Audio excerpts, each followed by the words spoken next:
So it looks like other than the Clayface Mega figure, which was recently announced for the DC Multiverse line, we're also getting a Joker, a Titan Joker based on his appearance from Batman Arkham Asylum during the final boss fight. When I first heard about this figure, I was initially pretty excited about him, and then I saw the images and I thought that he looked pretty tight.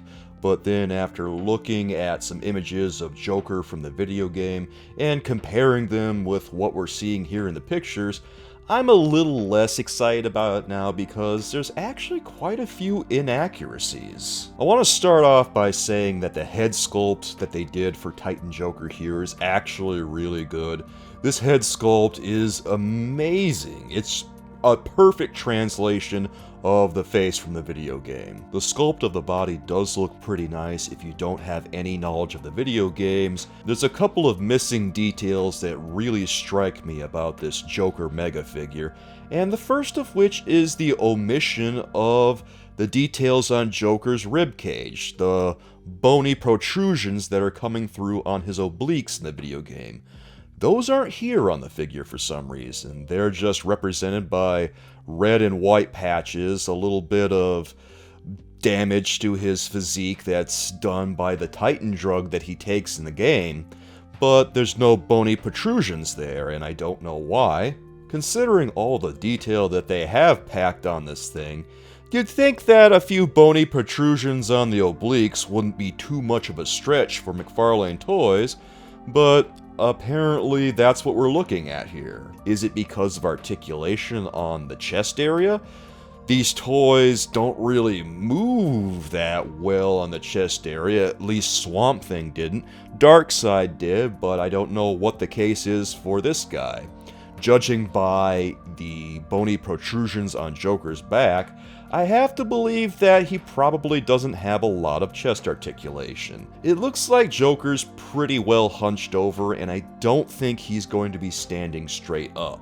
I'm really hoping that Joker will be able to stand up at least somewhat straight, because a lot of the iconic poses, a lot of the iconic scenes that we saw in that final boss fight do involve Joker standing up fairly straight. So fingers crossed on this one. I hope he isn't going to be terminally hunched over, because that would just break my heart. Another really glaring omission on Titan Joker here is the pinstripes on his pants.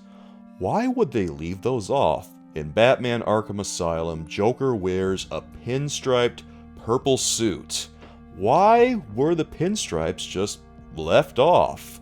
That seems like a really easy thing to just paint on. You don't really have to sculpt on all those lines. You can just paint them on and it would be perfectly fine because you've already sculpted on the texture of the fabric. I just don't know what to think when I see these pants and I see that fabric texture sculpted on and I see the torn strands and each little thread put on those pants, but then the pinstripes are just left off. They paid attention to all the fine details, but when it came to actually reading this toy from, say, across the room, they didn't think about that. It's like they spent way too much time up close to their artwork and never stepped away to look at it from a distance to see what it looked like from far away. Besides those two glaring omissions, Joker's claws are actually a little too short. His claws are longer in the game.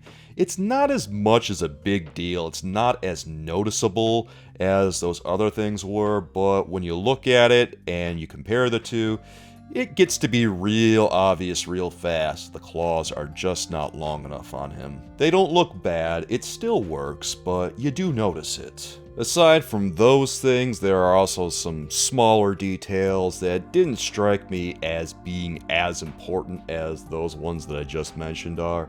I do notice that he doesn't have a lot of the boils all over his shoulders and stuff like we see in the game. And also, he's got some dragon's claws on his feet down here. He's got some really long toenails on the toy by McFarlane Toys, whereas in the game, he doesn't have that on his feet. He doesn't have long toenails or anything like that. They're just very large feet to accommodate his very large frame after taking the Titan drug. So why McFarlane Toys took the toenails and embellished them like they did, I'm not sure, but I think they just wanted to put their own spin on it. Maybe they felt like it needed to look a little bit more monstrous to fit the look of the toy, but it is definitely a deviation from the source material, and because of that I have to bring it up. It's what I do. What can I say? I'm a stickler for details. I tend to notice these things. I don't always notice them, but a lot of times I do. Titan Joker here is another figure with side eyes that I don't hate. I probably should hate it, but I don't hate it because it reminds me a little bit of one of the scenes from the final boss fight where Joker's looking off to one side. It feels like it's recreating that moment a little bit, and it does not look that terrible, probably because it seems so fitting given the game. That said, they really need to stop having these characters look off to the side like that and just have them look straight ahead, because this is not working for them. Am I going to get Titan Joker? I don't know if I'm going to get Titan Joker. Definitely not at full price on this one, because I feel like there's just a few too many things going wrong on this one. If it gets to about $30, I might think about it. Also, I'm a little bit cooled off on DC Multiverse Megafigures right now.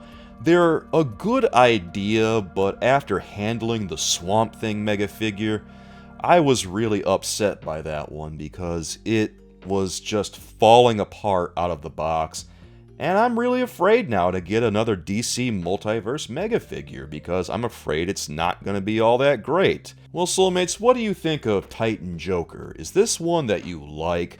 Do you think that you're going to pick this one up, or do you feel like maybe this is one for the clearance bin? Also, do you feel like they got enough of the details right to make it worth your while, or did they kinda miss the mark on this one? Have you had a hard time with DC Multiverse Mega figures too? I don't know, guys. Let me know in the comments. I would love to hear from you. If you support what I do, please click subscribe and hit the bell for notifications so you don't miss a single video of mine when it comes out. And if you'd like to help support the channel, we now have memberships. Perks include exclusive emotes, badges, prioritized response to comments, early access to videos, members-only videos, and members-only streams. If you want to hang out with me and my soulmates, be sure you come by the channel at 6 p.m. Eastern Standard Time on Fridays, because we're going to be playing some superhero video games. I'll be back again soon with some more thoughts about new comic book toy news, and until then, with love from me to you, bye-bye.